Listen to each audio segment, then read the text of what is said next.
होली की रात एक भयावह कहानी। होली की रात खुशियों और रंगों की होती है, लेकिन इस बार एक गांव में कुछ ऐसा हुआ जिसने सभी को दहला दिया। गांव का रहस्य। उत्तर प्रदेश के एक छोटे से गांव कुंवरपुर में हर साल धूमधाम से होली मनाई जाती थी। पर एक पुरानी मान्यता थी कि गांव के बाहर स्थित पुरानी हवेली की तरफ कोई नहीं जाता। कहते थे कि वहां चुड़ैल का साया है। सालों पहले उसी हवेली में रागिनी नाम की एक नवविवाहित महिला अपने पति के साथ रहती थी। लेकिन एक दिन उसके पति की रहस्यमयी मौत हो गई और गांव वालों ने शक किया कि रागिनी कोई डायन थी। क्रोध में आकर उन्होंने उसे हवेली में जिंदा जला दिया।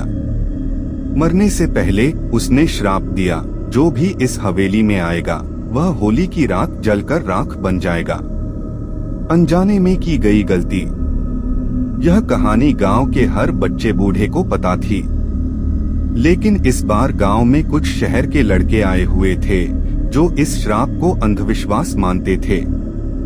उनमें से अजय, रोहन, विशाल और समीर ने शराब पी रखी थी और उन्होंने तय किया कि वे हवेली में जाकर होली मनाएंगे। रात के करीब 11 बजे चारों लड़के हवेली के दरवाजे पर पहुंचे।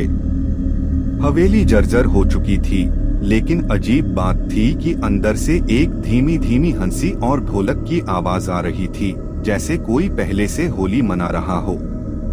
क्या मजाक है? अजय हंसते हुए बोला। आओ अंदर चलते हैं। हवेली के अंदर चारों ने जैसे ही कदम रखा, हवेली के दरवाजे अपने आप बंद हो गए। रोहन ने मोबाइल की टॉर्च जलाई तो देखा दीवारों पर ताजा खून के निशान थे और फर्श पर जले हुए इंसानी हड्डियां बिखरी पड़ी थीं। भाई, कुछ गड़बड़ है, हमें लौटना चाहिए, विशाल ने घबराई आवाज में कहा। डरपोक मत बनो, समीर ने हंसते हुए कहा और आगे बढ़ गया। जैसे ही वे हवेली के आंगन में पहुंचे, एक लाल साड़ी पहनी हुई औरत दिखाई दी। उसकी आंखें कोयले जैसी काली थीं और होठों से खून टपक रहा था। वह धीरे धीरे उनके पास आ रही थी।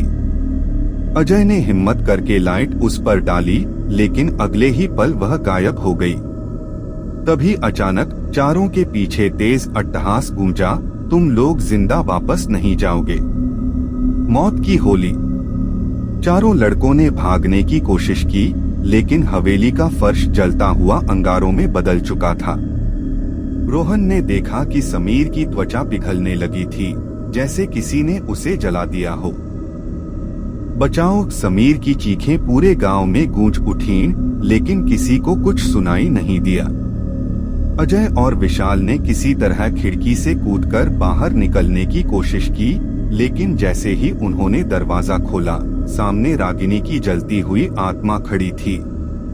उसने अपना जला हुआ हाथ अजय के चेहरे पर रखा और अजय चीखते चीखते जलकर राख बन गया। रोहन भागते हुए गांव पहुंचा और पूरी बात बताई। अगले दिन जब गांव वाले हवेली गए तो वहां केवल राख और जले हुए कपड़े पड़े थे। समीर, अजय और विशाल का कोई नामो निशान नहीं था।